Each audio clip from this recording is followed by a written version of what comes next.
动词后面的这个着，它另外还有一个状态持续的概念。我们看一下这个例子，门开着，门开着。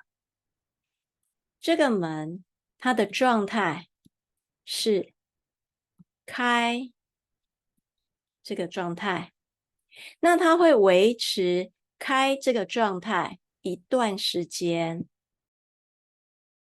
所以我们就在开的后面加上这，表示开这个状态会维持一段时间，开着。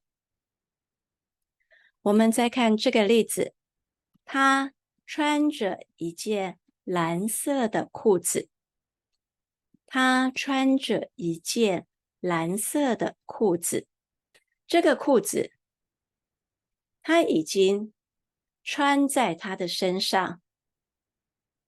那这条裤子会在他的身上维持一段时间。这条裤子在他身上的状态会维持一段时间。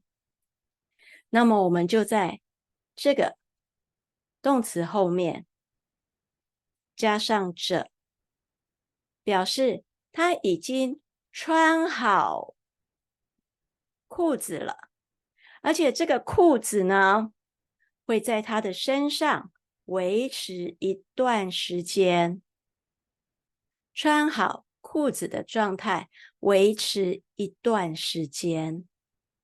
穿着一件蓝色的裤子。我们再看这个例子，在公车上，有的人坐着，有的人站着。在公车上，有的人坐着，有的人站着。公车上的人，他会在公车里面维持一段时间，等到他的站到了才会下车，所以他们在公车里面会维持一段时间。他们在公车上的坐或是站的这样子的行为，会变成持续的一种状态，维持一段时间。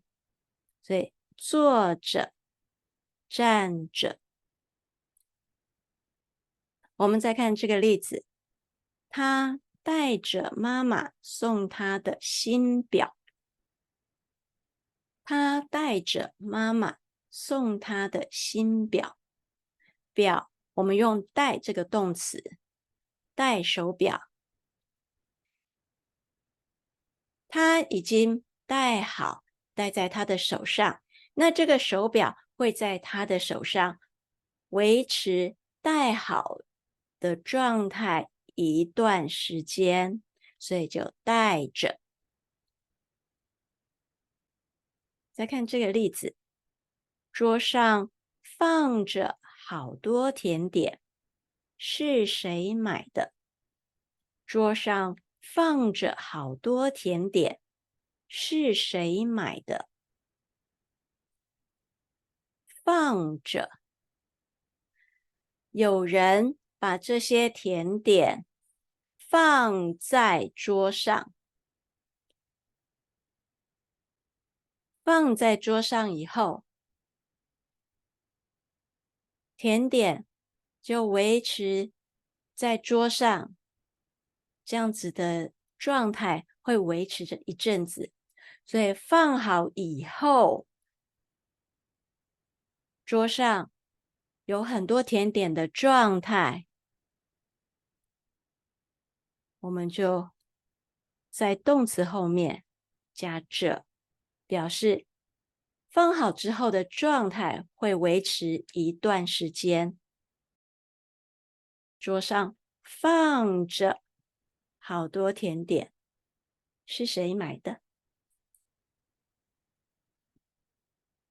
我们下次见咯，拜拜。